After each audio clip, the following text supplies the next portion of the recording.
요게 뭐냐면, 여러분들 요새 어휘력에 대한 짤들이 많이 돌아다니거든? 지금 중고생들이 어휘력이 좀 많이 부족하다. 이런 얘기가 있단 말이지. 그래서 이제 그거와 관련해서, 여러분들 공부하라고 지금 어휘집을 제작을 했어요. 그래서 이게 딱 그때까지입니다. 개학 전까지. 그래서 일주일에 거기 표지 그 한 장 넘기면 전체 8강으로 되어 있는데, 그러니까 8주치야. 그래서 여기에 있는 것들을 일주일씩 공부를 해 주시면 되겠습니다.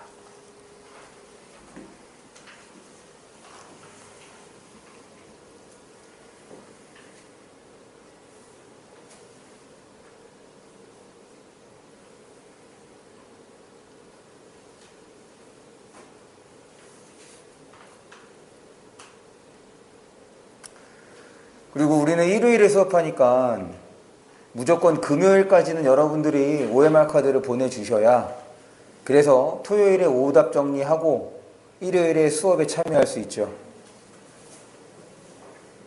맞아. 이 얘기하다가 못 보낸 것 같은데. 32번 문제가 있어요. 맞아요. 네, 32번은 빼고 보내주세요. 32번은 다 맞게 했습니다.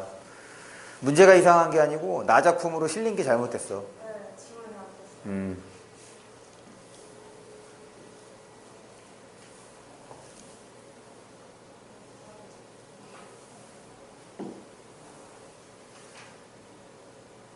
31번은 어떻게? 31번은 그래도 답이 나오더라고.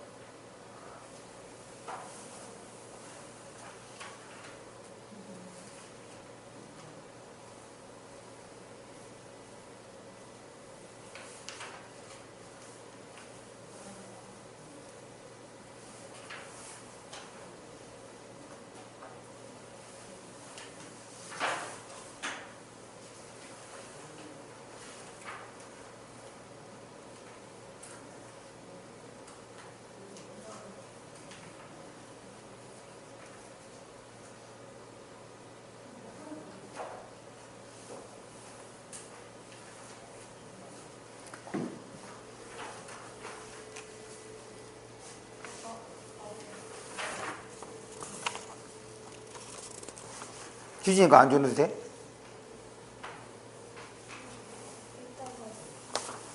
유리 안 줘도 돼? 아영이는? 민수는 안 줘도 되지? OMR 카드 이거. 네, 그러고요. 집 너 파일에다가 해서 줬나? 아닌가? 네? 집에 많아? 많은 건 아닌데 그럼 한 장은 있어요. 네. 아직 복사를 안 했어.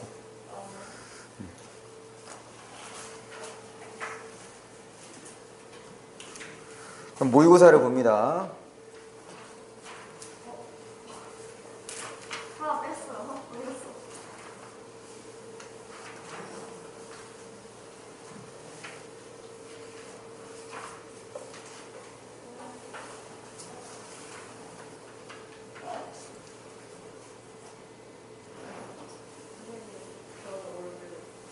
응?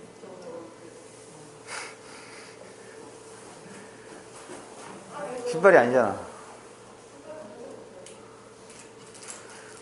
엄마한테 하나 사달라 그래. 이게 쓰는 거.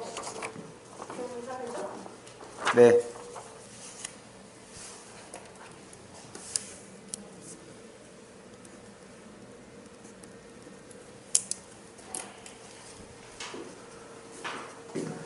그럼 모의고사를 볼게요. 일단 지금 제가 나눠드린 유인물을 보시면 상단에 디귿이라고 해서 동그라미 해놨죠? 이거는 이제 사설 모의고사입니다. 대성. 2017년 10월에 고1이 치른 모의고사인데, 여기에서의 문제를 보면 제가 생각할 때는 문법이 어려운 게 문법이랑 문학이 1학년들에게는 조금 어렵지 않았나 생각이 들고, 반면에 비문학 지문, 독서 지문은 좀 쉬운 편이지 않나 생각이 들었습니다. 그래서 당시의 등급 컷이 그렇게 84, 75, 67, 57 이렇게 이제 나왔는데 그만큼의 문제는 아닌 것 같기도 하고, 여기서 이제 눈여겨볼 것, 이제 질문도 있어서 이제 질문하고 눈여겨볼 것을 중심으로 좀 간단하게 설명을 하는데, 첫 번째 질문. 그러니까 화작이 생각만큼 여러분들에게 그러니까 쉽지 않았을 거라고 생각을 하는 이유가, 우선 첫 번째 지문은 내용이 조금 많죠. 지문의 길이도 길고, 반면에 문제에서는 크게 어려움이 없을 거라고 생각을 합니다. 바꿔 얘기하면 지문을 잘 읽었으면 지금 거기 1번부터 3번까지의 문제를 적절하게 해결할 수 있었을 거라 생각을 해요. 그러면 단순하게 맞고 틀리거나 떠나서 지금 1번부터 3번까지의 문제를 여러분들이 풀 때 한 번에 해결하지 못했다, 지문으로 여러 번 돌아갔다는 것은 여러분들이 그 지문을 제대로 읽지 못한 것이라고 판단을 해주시면 됩니다. 다시 한번, 진짜 이번 주부터 여러분들 되게 중요해. 방학 들어가면서 제대로 공부를 해야 되는데 모의고사 여러 번 강조하죠. 한 번에 다 하려고 하지 마시고 제발 나눠서 좀 해. 그래서 푸는 연습, 단순하게 그냥 빨리 읽고 문제를 푸는 것이 아니라, 우리가 맞아, 이 지문은 이렇게 접근하기로 했었지, 그런 방법을 최대한 적용하면서 읽고 문제를 좀 풀어주기 바랍니다. 두 번째 지문 볼게요. 두 번째 지문에서는 얘기할 것들이 좀 있어.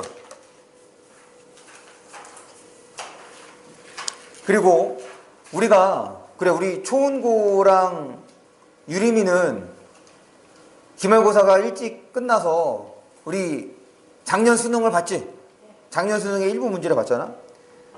지금 이 두 번째 지문, 4번에서 7번 지문이 이번 수능에서 나왔던 지문하고 유사한 모습을 보여주는 게 있는데, 그게 바로 몇 번이냐면 7번이야.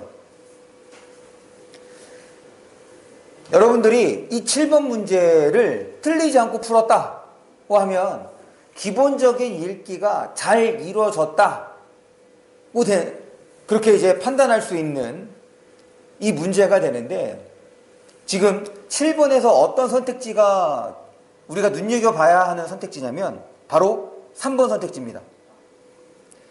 지금 7번의 답이 5번이잖아. 그럼 5번이 적절하지 않다는 얘기인 거지. 그럼 3번은 적절하다는 얘기죠. 그럼 3번 선택지 볼게요. 소설가가 말한 소설 창작의 단계에서 누락된 내용이 있다. 그러면 지금 여러분들이 뭘 하느냐, 어떤 내용이 누락됐는지를 찾아서 6번하고 7번 사이에다가 씁니다. 다시, 지금 7번에 3번 선택지가 옳은 선택지인데, 누락된 내용이 무엇인지를 찾아서 6번하고 7번 사이에다가 써주세요.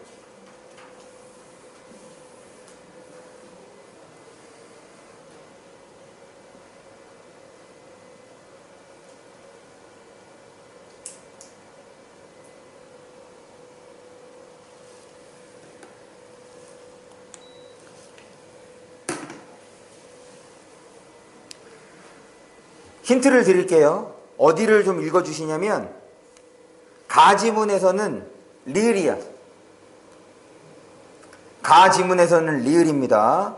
그 소설가가 리을 시작하는 그 부분, 그 다음에 나지문에서는 이문단이에요. 이 두 개를 비교 대조해 보시면 어떤 게 빠져 있는지가 나올 거다.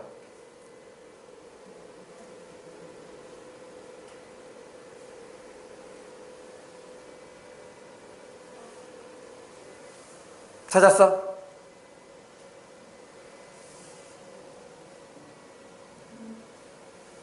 찾았으면 6번, 7번 사이에다가 써주세요.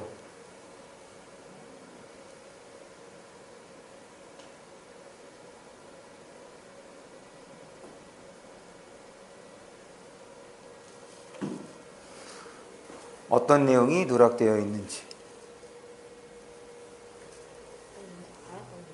기억이 안 나요. 저희 풀 때는 찾았어요. 이거 다시 한번 봐봐.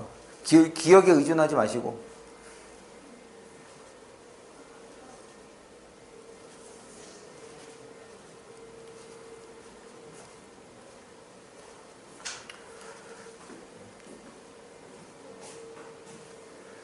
집에 가서 우리 내가 작년 수능 문제죠. 우리가 이제 오늘이 1월 2일이니까 거기에서 화작 문제 중에서 두 번째 지문이야. 화작 문제 중에서 두 번째 지문에서 지금 이 7번과 비슷한 방식으로 출제한 선택지가 있어. 지금 여기에서 뭐가 빠져 있는 거냐면 첫 번째 단계에서 뭐가 있어? 지금 소설가가 얘기하는 건 주제 선정하고 난 다음에 뭐해? 그와 관련된 자료 수집, 자료 조사를 하죠. 그런데 지금 나 지문에서 두 번째 문단 둘째를 보시면 둘째 앞에 즉 주제를 마련해야 한다. 그렇게 끝났어. 자료 조사, 자료 수집에 대한 언급이 빠져 있지. 그런데 지금 이거는 여러분들이 제대로 읽었다면 7번 문제를 풀 때 바로 그렇게 생각이 났어야 돼. 왜냐면 지금 이 유형 자체가 가하고 나가 어떤 점에서 차이가 있는지, 내용적으로 차이가 있는지를 판단해 볼 수 있어야 하는 유형이잖아. 가 따로 있고 나 따로 있는 거니까. 그래서 그렇게 해서 이 7번 문제를 한 번에 해결해 줬다. 그리고 지금 그걸 한 번에 찾았다고 하면 적절한 읽기가 이루어진 것이라 볼 수가 있겠습니다. 그 다음에 4번 문제를 볼게요. 4번 문제에서는 4번 선택지야. 4번 문제에서는 4번 선택지를 보는데 일단 리을을 봅니다. 이 리을 앞에 학생이 던지는 질문을 볼게. 그렇군요. 그러면 작품의 줄거리 구성, 인물이나 배경 설정 등은 어떻게 하시나요? 라고 해서 이 질문은 참 어렵네요. 창작의 과정이라는 게 단순하지가 않거든요. 그래서 지금 난색을 표했잖아. 어려움을 드러냈단 말이야. 근데 이것만 보면 답변이 안 되어 있으니까. 그런데 그 다음에 이어지는 내용으로 보니 답변을 하고 있지. 단계에 대한 얘기를 하고 있잖아. 어떤 단계로 그 창작이 이루어지는지. 그러니까 결과적으로는 리을만 보면 리을엔 답이 없기 때문에 답변을 안 한 것으로 볼 수 있지만 전체적인 흐름을 보면 답변을 했다가 되는 거지. 그래서 여러분들이 좀 주의가 필요한 거. 무슨 말이냐면 1차적으로 구간이 설정되어 있는 선택지는 그것이 기역부터 미음까지든 아니면 A든 가든 이렇게 구간이 설정되어 있는 것은 1차적으로는 그 구간을 반드시 확인할 것. 그리고 나아가서는 맥락까지도 고려해야 우리가 적절하게 문제를 풀 수 있겠다.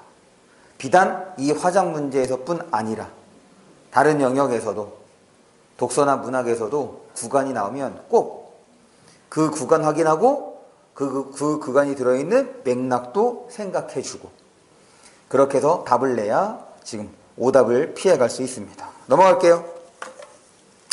그래서 이 화작에서는 이 두 문제가 개인적으로 좋았다고 생각을 하고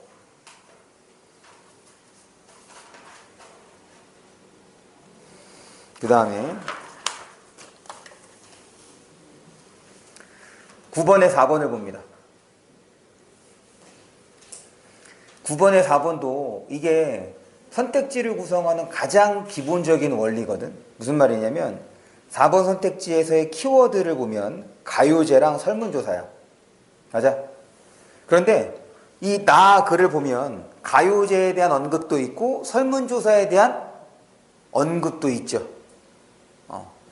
이 두 개에 대한 언급이 모두 있습니다.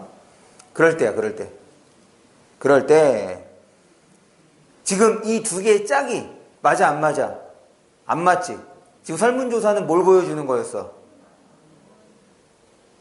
지금 학생 전체들이 참여할 수 있는 프로그램에 대한 얘기인 거잖아.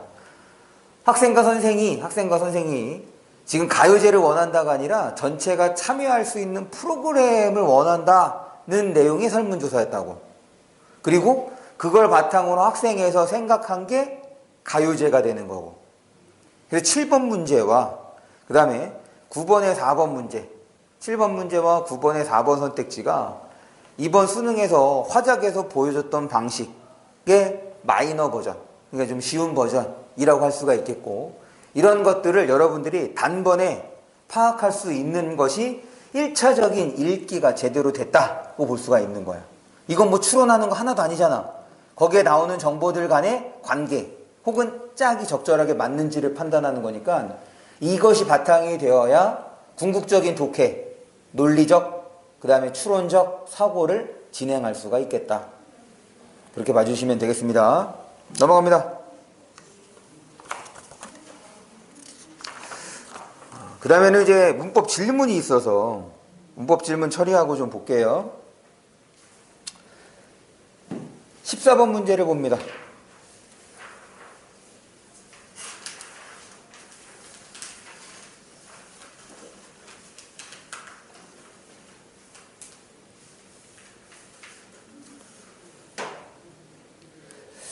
아, 14번 문제에서 요게 조금 이제 어려울 수 있는 건데, 왜 어려울 수 있는 거냐면 지금 보기 1에서 설명하는 것이 문장이 구성된 거랑 그리고 그것이 갖고 있는 의미에 대한 거잖아. 그러니까 얘가 이어진 문장 중에 대등하게 이어진 것 중에 나열 혹은 대조에 해당하는 것인지, 아니면 종속적으로 이어진 것 중에 배경, 양보, 정도의 심화 이런 거에 해당하는지를 구분해야 되는데, 그럴 때 여러분들이 어려울 수 있는 게 바로 뭐냐면 배경하고 양보, 그 다음에 배경하고 양보가 되겠네. 그럼 보통 이 배경은 어떻게 이제 구성이 되냐면, 배경은 뭐뭐 하는데 뭐뭐 한다 이거야. 집에 가는데 누가 날 불렀어. 이게 배경입니다. 그래서 집에 가는데 이 부분이 이제 배경에 해당하는 거야. 그 다음에 양보는 우리가 생각하는 양보, 그러니까 양보가 이제 다른 사람 내 거를 조금 포기하고 다른 사람에게 주는 게 양보인 거잖아. 근데 문법에서 말하는 양보는 그런 의미는 아니야. 어떤 거냐면 어떤 자신의 생각이나 이런 것들이 흔들리지 않는 거거든. 그러니까 어떤 상황에 대해서도 어떤 상황일지라도 자신의 생각, 자신의 표현 그대로 드러내는 것. 바람이 세게 불고 비가 올지라도 우리는 갈 것이다. 그래서 이때 바람이 불고 비가 세게 올지라도 이런 게 바로 양보에 해당하는 표현이에요. 그래서 4번 선택지를 보면 시간이 흐를수록 점차 행복해질 거예요. 시간이 흐를수록 행복도가 커진다는 얘기인 거잖아. 그래서 얘는 정도의 심화에 해당하는 겁니다. 다시 배경은 어떤 행위를 하는데 말 그대로 백그라운드가 되는 거니까 보통은 집에 가는데 누가 날 불렀다. 그래서 집에 가는데 라는 그 문장, 그 앞절이 이제 배경이 되는 거고, 그 다음에 양보의 경우는 뭐뭐일지라도 뭐뭐 하겠다, 뭐뭐다 라고 얘기하는 것, 그걸 양보라고 합니다. 요거는 여러분들이 2학년 때 문법을 배우면 보게 될 내용이에요. 1학년 수준에서는 몰라도 됩니다. 그리고 여러분들이 수능 볼 때 엄매를 선택하지 않으면 공부 안 해도 되는 거고.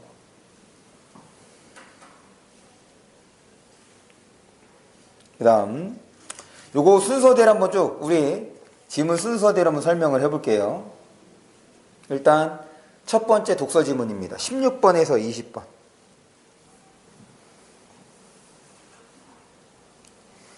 16번에서 20번 이 지문은 1문단하고 2문단을 여러분들이 어떻게 처리했는지가 키포인트가 되겠다.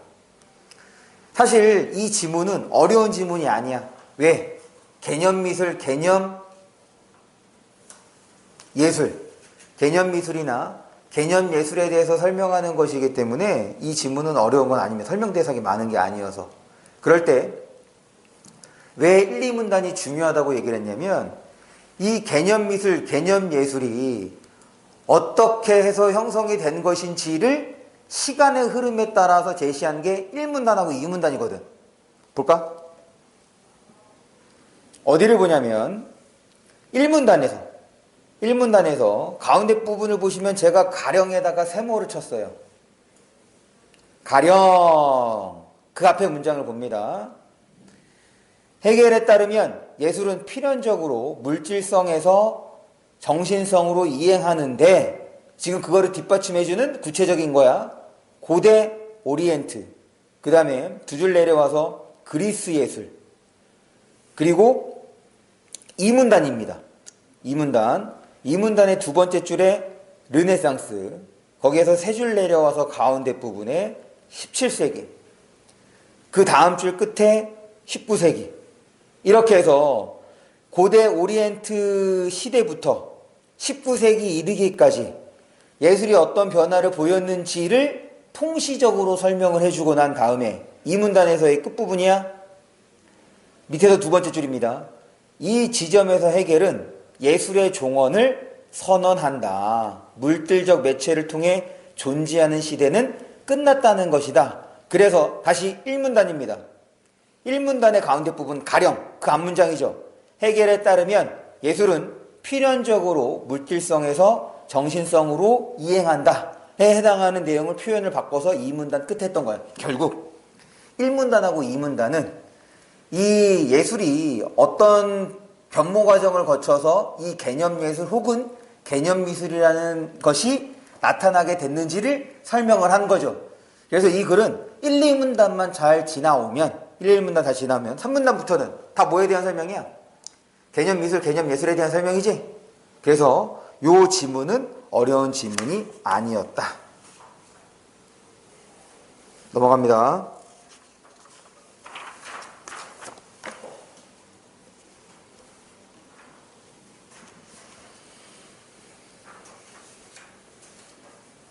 그 다음에 지금 두 번째 지문입니다. 21번에서 25번. 21번에서 25번은 첫 번째 지문보다는 조금 어려웠어. 왜 그러냐면 지금 첫 번째 지문, 첫 지문에서는 설명 대상이 개념 미술 혹은 개념 예술 하나밖에 없었거든. 그런데 지금 요 두 번째 지문에서는 설명 대상이 이것보다 늘어나죠. 봐봐. 지금 1문단 봅니다. 1문단의 밑에서 두 번째 줄. 먼저 뭘 얘기해? 흉 얘기하고 그 다음에 마지막에 칸트 얘기하지. 결국 1문단에서 지금 얘는 두 번째 지문은 1문단을 통해서 이 글은 흉하고 칸트에 대해서 설명하겠다가 되는데 이건 바로 뭐가 되는 거냐면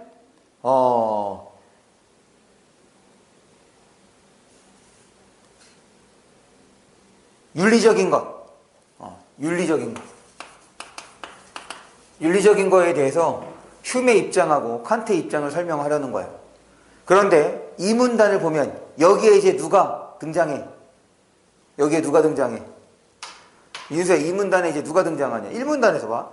지금 첫 번째 지문에서는 1문단하고 2문단이 중요하다고 했어. 거기서 이제 개념 예술, 개념 미술이 성립되는 과정을 설명해 줬었기 때문에 앞부분을 처리하는 것이 중요했고, 그러니까 뒷부분에서는 큰 내용이 없었단 말이야. 그런데 이제 이 지문은 1문단이 앞부분이 되게 단순하지. 얘는 이 글을 통해서는 흉하고 칸트를 설명할 거야. 끝이야. 그래서 이제 기교를 부리는데 2문단에서 1문단에서 언급되지 않았던 누가 튀어나와? 그렇지, 쇼펜하우어. 그래서 실제적으로는 1문단을 통해서 지금 이렇게 형성이 된 건데 지금 2문단 때문에 이 모습이 어떻게 달라져? 2문단 때문에 이렇게 달라지는 거지. 쇼펜하우어와 그 다음에 흉의 공통점과 차이점을 설명하고 난 다음에 어디냐면 3문단입니다. 3문단의 첫 번째 줄이야. 3문단의 첫 번째 줄. 흉은 동정심이 자신의 이익을 넘어서 행동할 수 있게, 그래서 흉에 대한 얘기를 이어가고 있는 거죠. 그런데 지금 그 왼쪽입니다. 왼쪽 지문 마지막을 봅니다. 왼쪽 지문에서 밑에서 두 번째 줄. 세 번째 줄이네. 이 점을 가장 예민하게 의식했던 사람이 바로 칸트였다고. 칸트에다가 동그라미 쳐주세요. 드디어 이제 누가 1문단에서 언급했던 칸트가 튀어나왔네. 계속 봅니다. 칸트는 윤리를 변덕에 노출되어 있는 수동적인 감정 차원이 아니라 감정이 변할지라도 항상 그 보편성을 유지할 수 있는 도덕법칙 차원에서 다시 정당화하려고 노력했다. 그러니 지금 앞에서 쇼펜하우어와 흉의 공통점과 차이점이었다면 지금 2문단, 아니죠, 3문단 끝에서는 흉과 칸트의 당연히 부각되는 건 뭐야? 차이점이 부각되는 거지. 이것 때문에 칸트가 항상 변하지 않는 무언가를 이제 찾으려고 했다고 얘기를 했으니. 그래서 이 두 번째 지문은 쇼펜하우어, 흉, 칸트의 공통점과 차이점을 파악하면 끝. 봐봐. 우리가 글이라고 하는 건 크게 두 가지밖에 없다고 했어. 설명 대상이 여럿인 것. 그 설명 대상이 여럿이 됐으면 그 대상들의 공통점과 차이점이 머릿속에 정리가 되어야 돼. 그 다음에 원리와 과정. 그러니 이게 이제 1학년 수준의 지문이라고 할 수가 있는 거지. 그리고 이 정도 수준 여러분들이 이제 머릿속에서 정리할 수 있어야 돼. 그래야 이걸 바탕으로 조금 더 긴 글, 내용이 많은 글을 처리할 수가 있는 거지. 다시 1차적인 건 정리야, 정리. 글의 내용을 정리하는 것에서부터 잘 정리가 돼야 그걸 바탕으로 올바른 논리, 올바른 추론이 가능해집니다. 넘어갈게요. 마지막 세 번째 지문입니다. 26번에서 30번 지문. 26번에서 30번 지문. 26번에서 30번 지문도 설명 대상이 여럿이죠. 다시 요 마지막 세 번째 지문.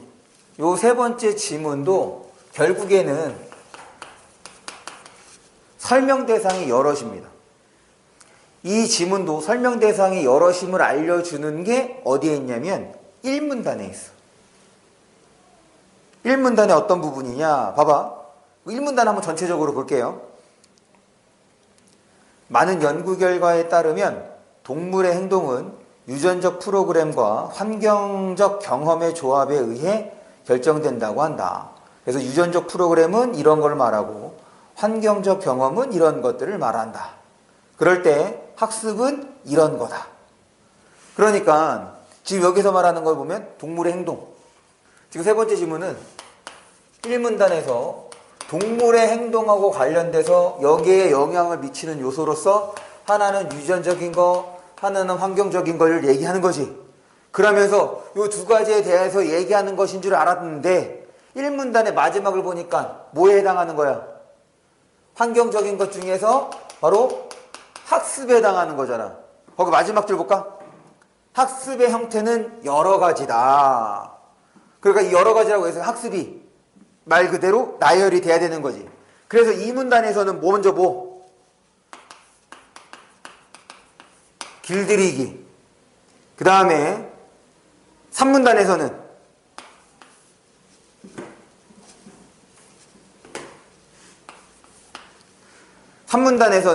각인. 그리고 4문단에서는 연상, 그 다음에 모방, 그 다음에 5문단, 마지막 문단에서는 문제 해결. 이게 다 뭐라는 거야? 학습에 해당하는 것들. 그래서 결국 이 세 번째 지문도 뭐야? 설명 대상이 여럿인 거죠. 다만 지금 요 각각의 대상에 대해서는 다 어떤 방식으로 내용이 전개가 되고 있어? 인것 혹은 조건.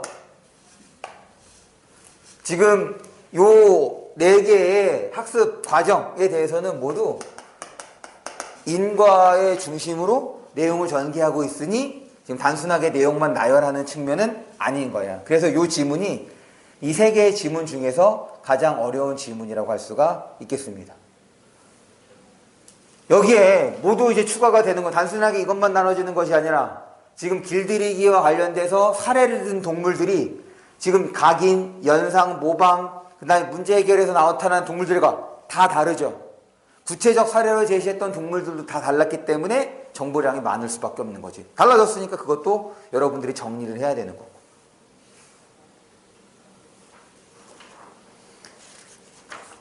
봐봐. 내가 이렇게 이제 설명한 이유는 여러분들이 이 지문을 읽고 풀었을 때 내 머릿속에 세부적인 내용은 당연히 기억이 안 날 수 있지. 그런데 맞아, 이거 내가 이런 흐름으로 읽었지. 내가 잘 읽은 거구나. 이러면 되는 거야. 그래서 여러분들이 수업을 잘 듣는 것만큼이나 중요한 건 과제를 제대로 수행해 오는 거예요. 그래야 지금 이 시간을 통해서 내가 제대로 읽었는지 그렇지 않은지 혹은 문제를 제대로 풀었는지 아니면 내가 잘 이해가 안 됐던 건 무엇이었는지 이런 것들을 정리할 수 있겠습니다. 27번 볼게요.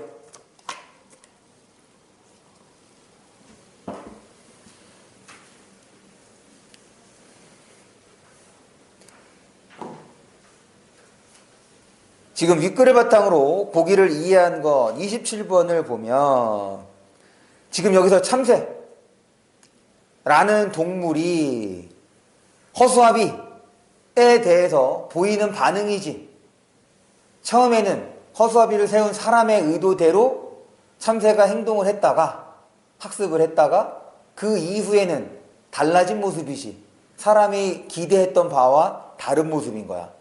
그래서 이제 가장 적절한 게 5번이죠. 5번 봅니다. 참새는 처음에 허수아비가 세워졌을 때는 허수아비에 반응해서, 그런데 며칠 후에는 길들이기 효과, 지금 길들이기 효과에다가 밑줄 쳐주세요. 그럼 길들이기 효과로 돌아가서 확인을 하는 거야. 길들이기 효과에 뭐가 있었냐? 잘 적응된 행동으로서 진정한 위험에만 반응하는 거. 그럼 허수아비가 참새에게 며칠이 지나면 진정한 위험이 아니라는 것을 학습했다는 거지. 처음에는 처음 본 거니까 위험이 된다고 판단을 해서 사람이 세운 반응, 그 기대한 것대로 행동을 보였다가 시간이 지나 보니 허수아비가 참새에게 위협적인 존재가 아닌 걸 알게 된 거지. 다시, 그러니 반응이 처음과 같은 반응이 없어진 거야. 거기 어디에 있냐면 이 문단입니다. 아니죠, 오른쪽 지문이에요. 오른쪽 지문 위에서 세 번째 줄. 그러나, 찾았어?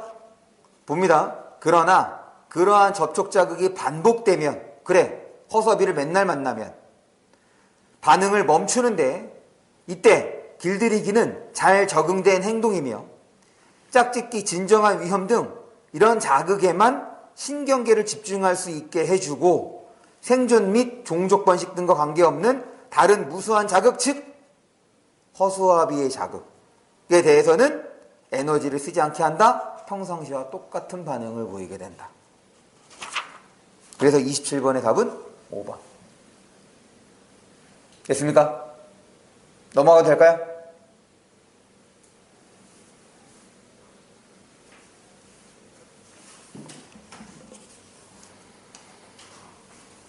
그 다음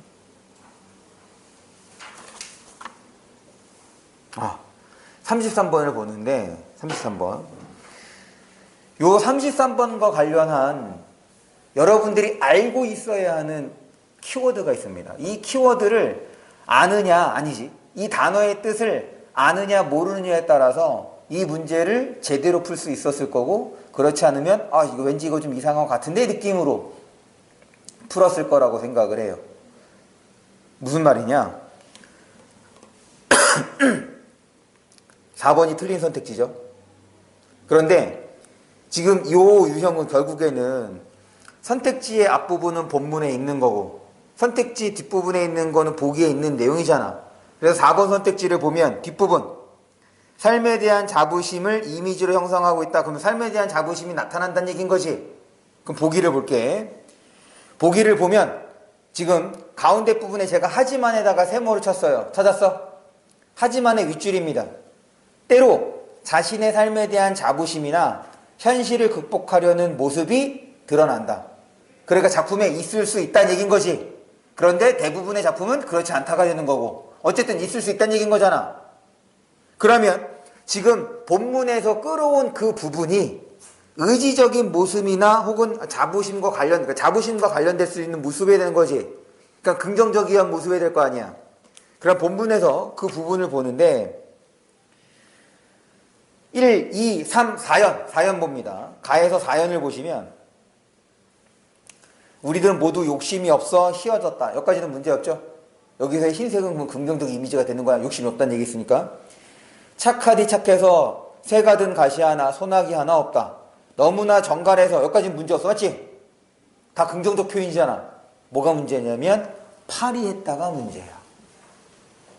파리하다가 무슨 뜻이냐면 없어서 마른 것, 못 먹어서 마른 게 파리하다야.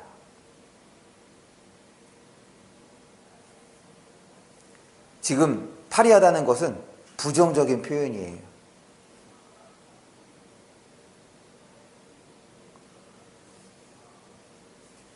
지금 자기에 대한 인식이 부정적인 거잖아. 그래, 내가 욕심 없는 거 좋은데 그 결과 삐쩍 꼬랐네 이거야라고. 삐쩍 꼬른 게 자부심하고는 연결될 수가 없지. 그래서 몇 번이었지? 4번 선택지가 틀린 겁니다. 파리하다라는 말은 꼭 기억하세요. 이건 정말 자주 나온 단어예요. 파리하다. 파리? 파티. 미안해. 인상 푸시고. 그 다음에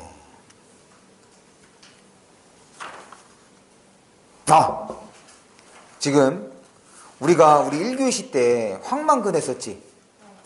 황만근이 긍정적 인물이었고 황만근의 주변에 있는 사람들이 부정적 인물이었지.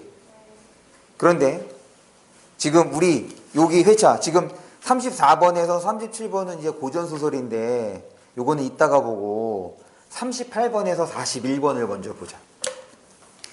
요 38번에서 41번은 좋은 지문이에요. 얘 현대소설이잖아. 현대소설에서는 뭐가 좀 더 중요하다고 얘기를 했냐면 캐릭터, 인물의 성격이 보다 더 중요하다고 얘기를 했지. 그게 잘 드러나는 지문이야, 작품이야. 그리고 우리가 1교시 했던 것과는 완전히 반대되는 양상이지. 내가 왜 반대되는 양상이라고 얘기를 하는지 지금 다시 한번 빠르게 읽어봅니다. 그래서 여기에 등장하는 인물들의 캐릭터를 한번 잡아봐. 지금 황만근하고 비슷하다 그랬어. 그러니 거기에 나오는 인물들도 얘는 황만근 부류, 얘는 마을 사람들 부류, 이렇게 한번 나눠보세요.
거기에 나오는 인물들을 그 황만근은 말했다.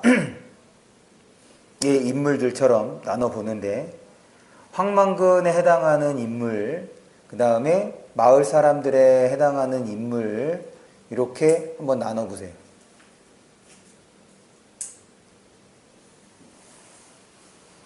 그리고 지금 이 작품도, 이 지문도 역순행적 구성입니다. 이거를 역순행적 구성이라고 판단할 수 있었던 이유 혹은 그렇게 판단할 수 있었던 근거에 해당하는 부분도 한번 찾아서 표시해 보세요. 그러니까 이 지문은 우리가 1교시 때 했던 것들을 정말 다시 한번 점검해 볼 수 있는 아주 좋은 지문이지.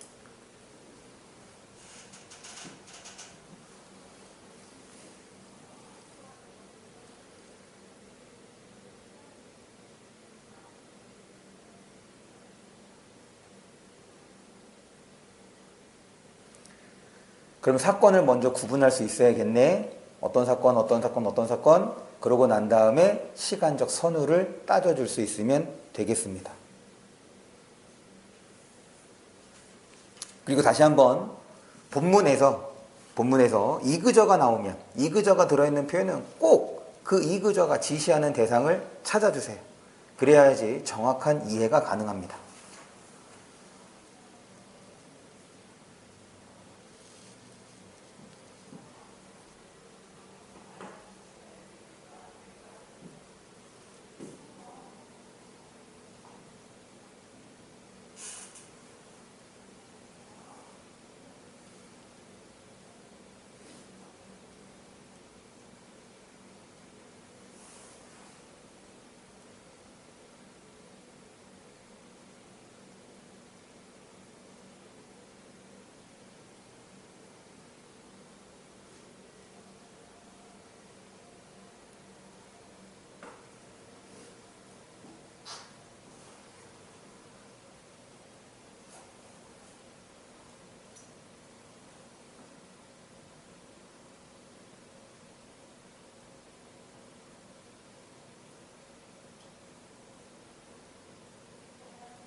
다 보셨습니까?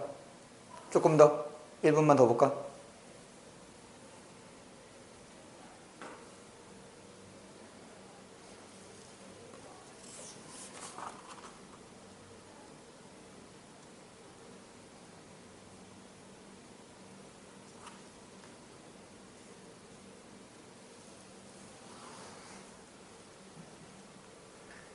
지금 두 가지야. 거기에 있는 이제 문제는 어차피 우리가 다 풀어봤으니까 우리가 이제 1교시 때 공부했던 것들을 적용해 봤을 때 여기에 등장하는 인물들을 황만근에 해당하는 부류와 그다음에 마을 사람들에 해당하는 부류로 나눠볼 수 있을 거고, 그 다음에 황만근에 나왔던 것처럼 이 지문도 역순행적 구성을 보이는데 그렇다면 어떤 사건들이 있었는지, 그래서 역순행적으로 볼 수 있었던 표현에는 어떤 것들이 있었는지 그런 것들을 따져주면 되겠습니다. 마지막 1분만 더 보고 설명할게요.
봅시다. 일단 여기에서는 이기적 인물로 그려져 있는 것이 황선주라는 인물이 되겠고, 그 외의 인물들은 이제 공동체를 생각하는 황만근에 해당한다고 볼 수가 있겠죠. 그래서 먼저 제시된 사건은 황선주의 팬티가 걸리게 된, 황선주의 팬티가 걸린 사건에 대해서 언급을 하고, 그러고 난 다음에 왜 이 일이 벌어지게 됐는지를 제시하고 있는 형식이지. 그래서 어디를 보냐면 앞부분입니다. 거기 37번 있는 문제가, 37번이 있는 지문이야. 37번이 있는 지문. 거기서 어디냐면 하나, 둘, 세 번째 문단이네. 세 번째 문단. 거기다가 물개 표시해주세요. 그 전날 저녁 마을회관에서 열린 반상회. 그리고 그 다음 줄에 그렇게까지는 하지 않았을 거였다. 그래서 그렇게 나왔으니까 그렇게가 바로 뭘 말하겠어? 팬티 걸어놓은 거. 그 전날 저녁 마을회관에서의 반상회였어. 넘깁니다. 넘겨서 A 구간 다음이야. A 구간 다음을 보시면 두 번째 문단이네요. 두 번째 문단, 두 문단 내려오면 반상회 이튿날 아침. 그러니 지금 거기부터 해서 쭉 과거의 사건을 제시해주고 있는 거지. 그래서 황선주의 팬티를 받아오게 된 경위를 설명해 준 거야. 그리고 반상회를 통해서는 뭐가 부각이 되냐면 황선주의 캐릭터가 부각이 되죠. 자기의 입속만 챙기는. 됐어? 그래서 우리가 1교시에 읽었던 그 황만근과 같은 방식으로 좀 접근해 볼 수 있었던 지문이어서 괜찮은 지문이라고 볼 수가 있겠고, 그리고 이 정도 수준은 제가 생각할 땐 충분히 고3에게 낼 만한 지문이기도 합니다. 이 정도 수준은. 뭐 문제가 그렇다는 건 아니고. 그 다음에 고전소설을 좀 볼게요.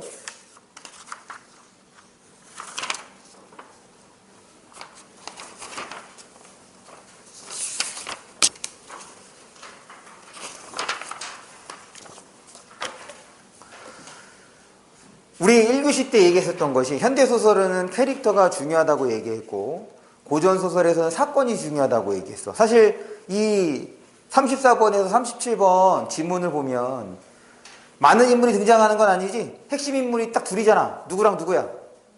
양생이랑 여인. 어떤 여인인지 모르긴 하지만. 그리고 여기에서 벌어진 일 또한 중요하죠. 그게 전부잖아. 여기서 벌어진 일이 뭐밖에 없어. 양생이 여인 만나는 거지. 그럴 때 이제 양생은 부처님에게 소원 비는 거고 접혼을 하고 난 다음에. 근데 중요한 건 이제 여인이 되는데, 봐봐. 결국에 사건은 인물들이 일으키고, 그리고 그 사건을 일으키는 그 캐릭터에 대해서도 접근해 볼 수 있어야 되는 거잖아. 양생은 다 나왔지, 앞부분에. 어떤 사람인 줄. 그런데 여인에 대해서 나온 게 있어, 없어? 없어. 그러니 우리는 이 지문을 볼 때 여인에 대해서 파악하면서 볼 수 있어야 된다는 얘기인 거잖아. 맞아? 그럴 때 이 여인과 관련해서 여러분들의 반응이 좀 있어야 하는 부분이 뭐냐면,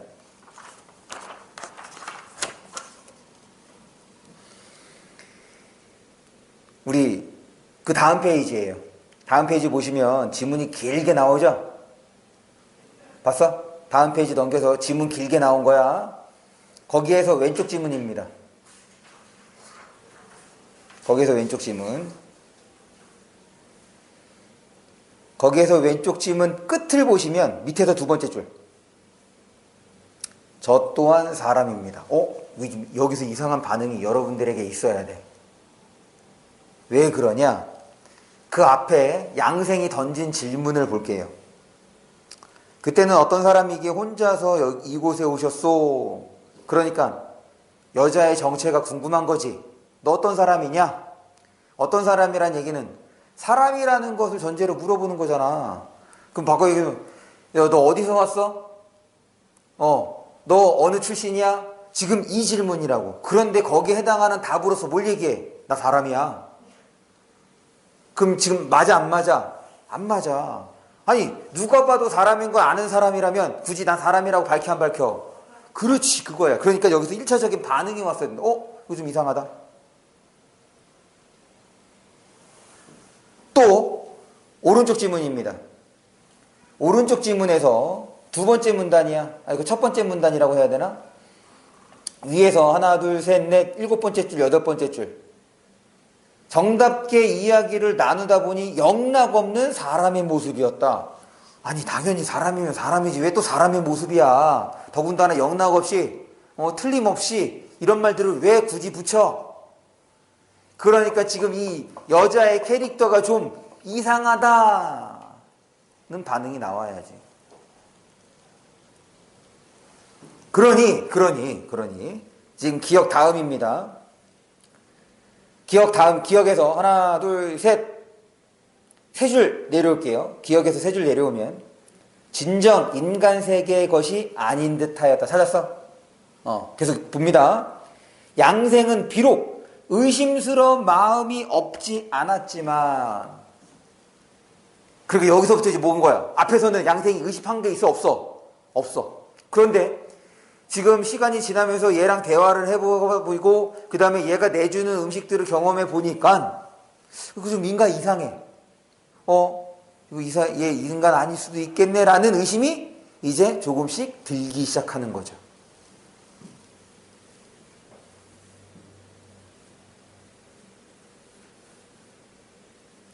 그리고 밑에서 네 번째 줄입니다. 하나, 둘, 셋, 넷, 다섯 번째 줄이네요. 그 지문 밑에서 다섯 번째 줄. 양생이 여인과 함께 가는 것을 알지 못한 채, 이 여자 사람이 아닐 수 있겠구나 라는 생각을 이젠 해야지. 됐어? 그래서 지금 요 지문에서는 여러분들의, 그러니까 이 여인이 귀신이다 라는 것을 이제 직접적으로 드러내지 않고 이런 표현들을 통해서 여러분들의 반응을 이끌어내고 있었고, 그리고 여러분들이 이런 부분에서 방금 제가 설명한 것과 같은 반응을 해 주셨어야 이 작품을 제대로 읽은 것, 소설을 제대로 보는 것이라고 할 수가 있겠습니다. 결국에는 이 작품은 그런 측면에서 볼 때 전기적 사건이 되는 거지, 비현실적 사건이잖아. 귀신 만나서 귀신에게 반한 이야기인 거니까. 됐죠? 넘어갑니다.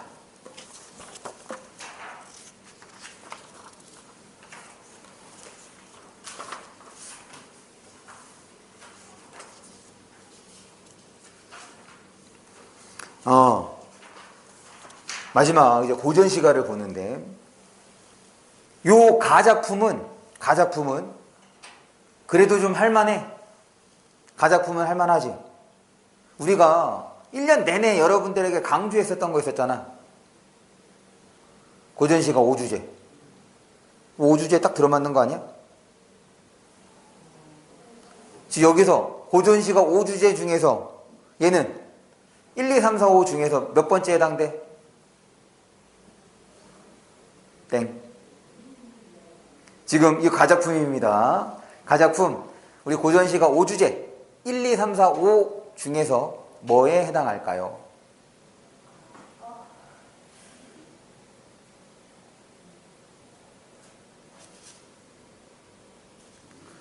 1번 유교적 이념, 2번 자연친화, 3번 사랑과 이별, 4번 삶의 애환, 5번 사회비판. 이거 내가 몇 번 내신 때도 얘기를 하고 평상시에도 얘기를, 그 순서까지 기억해야 된다니까. 순서까지. 이거 왜 그러냐면, 너네 이제 2학년 때 문학 배울 때 시조가 확장되는 거와 관련돼서 이제 공부를 할 거란 말이야. 그게 방금 내가 얘기해줬던 이 주제의식하고 똑같아. 그러니까 이 순서대로 제발 외우라고. 그래서 일부러 1, 2, 3, 4, 5번으로 물어본 거야. 그러면 이제 계속해서 자연친화래. 그럼 자연친화면 뭐도 생각해야 돼? 그렇지. 속세에 대한 부정적 인식이 드러나 있느냐 그렇지 않느냐도 따져봐야죠. 그럼 이제 찾아보세요. 속세에 대한 부정적 인식이 드러나 있는지 그렇지 않은지.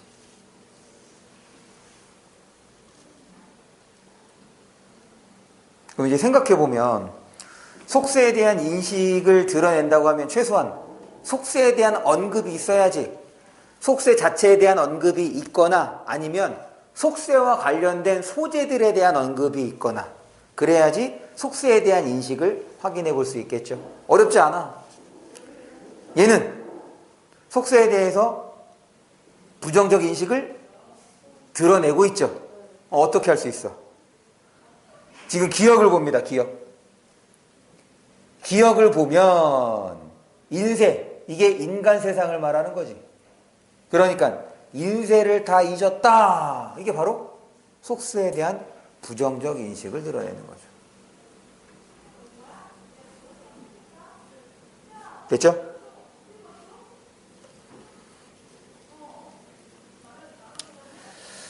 그 다음에 이제 나를 보는데 나에서는 A 구간이 어려워. 나에서는 A 구간이 어렵습니다. 왜 A 구간이 어렵냐면 일단 이거 한번 생각해 볼까?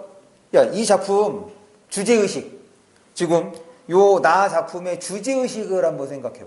나 작품의 주제의식. 지금 1, 2, 3, 4, 5 중에서 이 나 작품은 어디에 해당할까?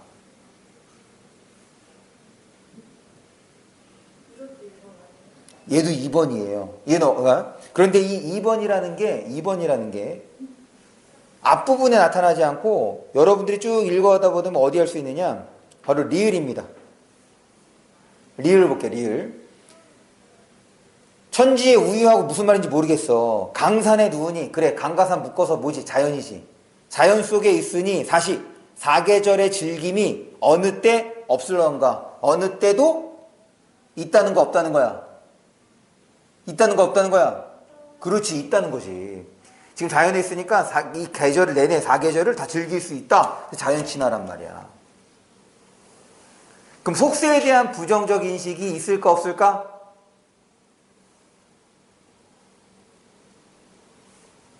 속세에 대한 부정적 인식. 어디에 있어?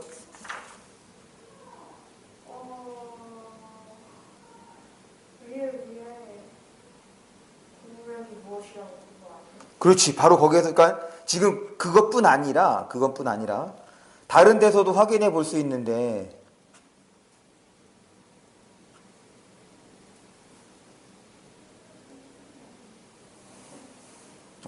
아니네. 그 부분이네.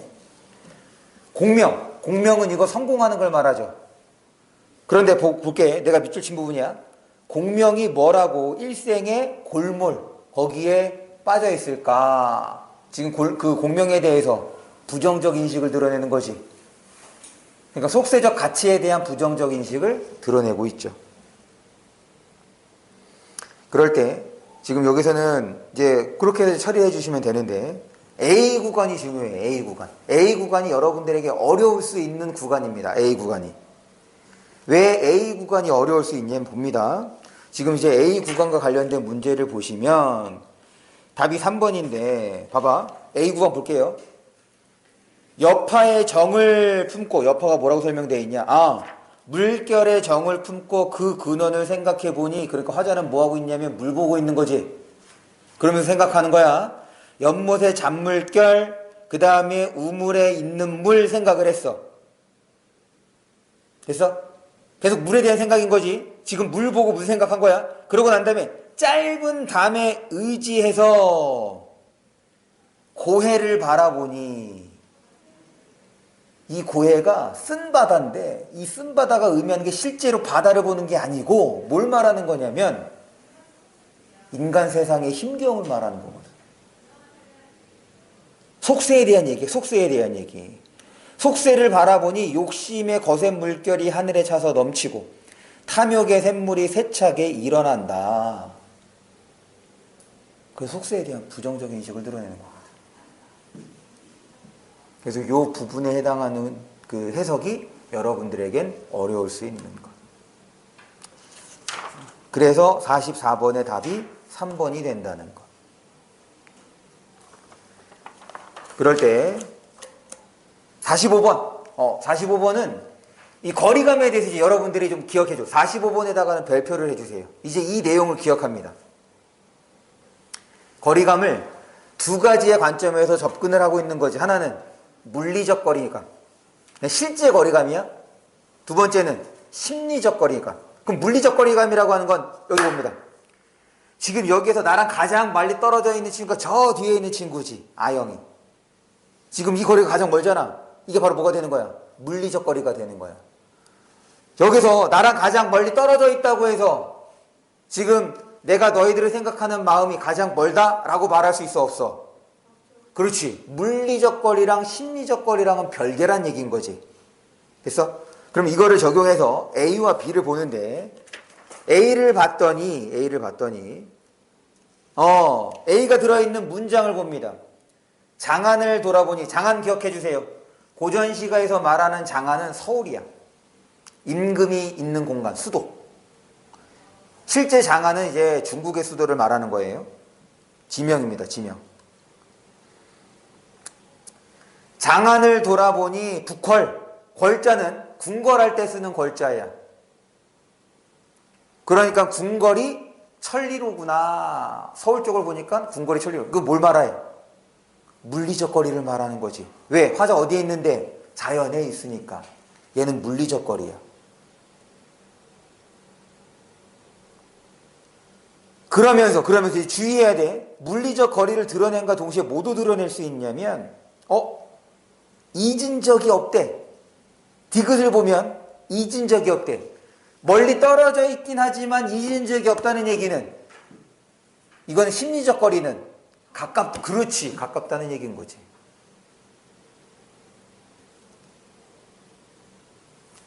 됐어요? 그런데 세 번째 줄입니다. 놔둬. 내 걱정 아니야. 됐어? 그 다음에 이제 B를 볼게요.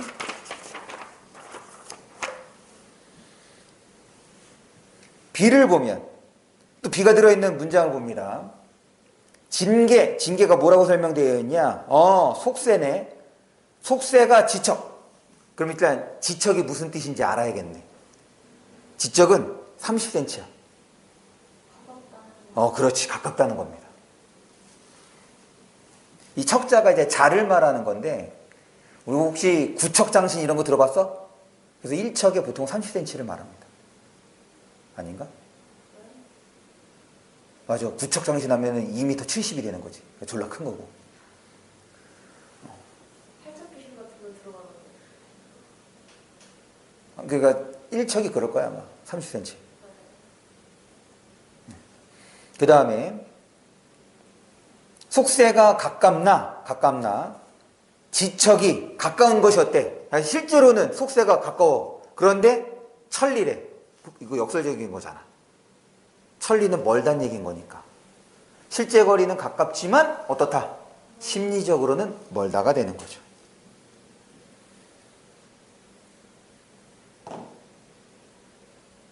됐어? 그래서 45번에 5번이 되는 거고, 이 45번의 내용은 상당히 좋고 중요한 내용이라고 할 수가 있겠습니다. 그래서 물리적 거리감과 심리적 거리감에 대해서 이해하는 것이 필요하겠다. 그게 바로 화자의 반응에 해당하는 거죠. 되죠? 오늘은 여기까지 보는 걸로 하겠습니다. 다시 한번 오늘 내일 여러분들 계획 잘 세우셔서 지금 준비를 해야 이번 겨울방학을 잘 보낼 수 있고, 그래야 올해가 보람될 수가 있을 거예요. 그래서 여러분들이 적절하게 공부할 수 있도록 제가 지속적인 관심과 그 다음에 지도 편달, 채찍질을 좀 할 테니, 편달이 이제 채찍질 하는 걸 말하는 거거든요. 다시 한번 잘 해 나갔으면 좋겠습니다. 고생하셨어요.